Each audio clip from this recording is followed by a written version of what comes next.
చపాతీ ఏ విధంగా అయితే మనము రోల్ చేసుకుంటామో సేమ్ చపాతీ షేప్లో ఇదంతా కూడా రోల్ చేసుకోవాలి. మ్యాక్సిమం వీలైనంత వరకు సన్నగా రోల్ చేసుకోవడానికి ట్రై చేయండి.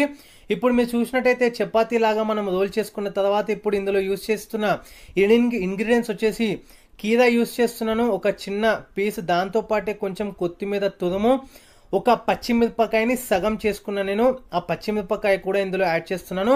అండ్ దాంతోపాటే ఇంపార్టెంట్ ఇమ్యూనిటీ బూస్టర్, ఈ టైంలో మనం అందరం తినాల్సిన ఇమ్యూనిటీ బూస్టర్, గుడ్డు ఎగ్ని మంచిగా బాయిల్ చేసుకున్న తర్వాత అందులో హాఫ్ నేను ఇందులో యాడ్ చేస్తున్నాను.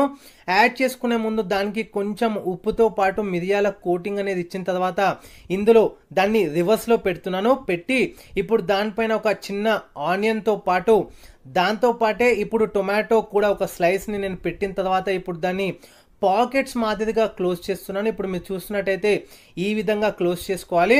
సో ఎక్కడ బ్రేక్ కాకుండా ఇది మాత్రం జాగ్రత్తగా మనం రోల్ చేసుకున్నట్టయితే ఎక్కడ కూడా లోపల మనం పెట్టుకున్న ఇంగ్రీడియంట్స్ అంతా కూడా విడిపోకుండా మంచిగా ఆ పిండికి పట్టుకుంటుంది. చాలా టేస్టీగా ఉంటుంది.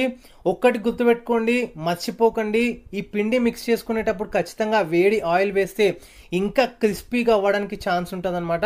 ఏవైతే మనం ఇప్పుడు ఈ పాకెట్స్ అనేవి ప్రిపేర్ చేసుకుంటాం. ఇప్పుడు పాకెట్స్ మొత్తం కూడా మనం ప్రిపేర్ చేసుకున్న తర్వాత మీరు చూసినట్టయితే నాకు 4 వరకు వచ్చినాయి అనమాట. సో పిండి అనేది మీకు క్వాంటిటీకి తగ్గట్టుగా మీరు మిక్స్ చేసుకోండి.